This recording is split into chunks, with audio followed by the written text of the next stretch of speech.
Aşgabatyň Parag-Tedi mikroraýonundaky jaýlaryň split ulgamly howa sowadyjylary we äpskileri berkidilen ýagşydan goraýan ýürüýti teleýärler aýrylyp, odol ýaşyl reňktäki bu tebitiň jaýlary indi ak reňke boýalýar.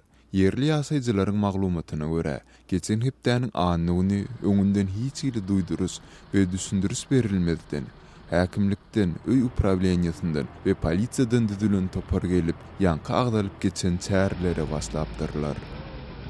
Parag-Tedi mikroraýonunyň ýaşaýjylary split kondisionerleriniň we teleýärleriniň agla we teri taplylyk düzgünleriniň berjaý edilmän aýrylandygyny aýdarlar. Maglumata görä, hatta sol wagty öýlerinde ýok raýatlaryň hem gymmat baha emläkleri aýrylyp, köçäniň boýuna çykarylyp goýulypdyr. Ýaşaýjylar binalary ak reňke boýaýan işgärleriň hem aýrylmasy kyn bolan boýuk reňklerini jaýlarynyň penjerelerine sıçradyp çalandygyny belleýärler. Ýeňi suny başlanan bu çärler bilen baglylykda resmileri närazylyk bildiren raýatlar hem boldy.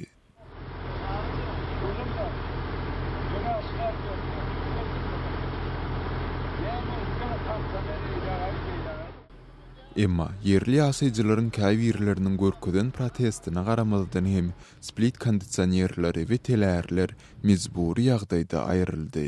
2 ýyl mundan ozal ulanışa berilen jaýlaryň häzirki pursat näme sebäpden ak reňke boýalýandygy barada resmiler yerli ýaşaýjylara hiç ýyly düşündürüs bermediler.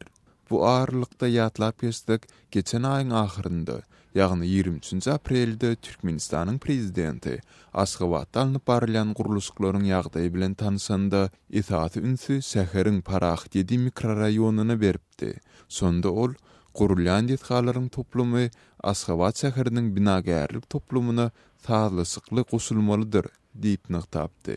Parag-Tedi mikroraýonunda 30 oğlu ýaşaýyş jaýy bolup, olaryň her birinde hem 120-den gowrak hojalyk ýaşaýar.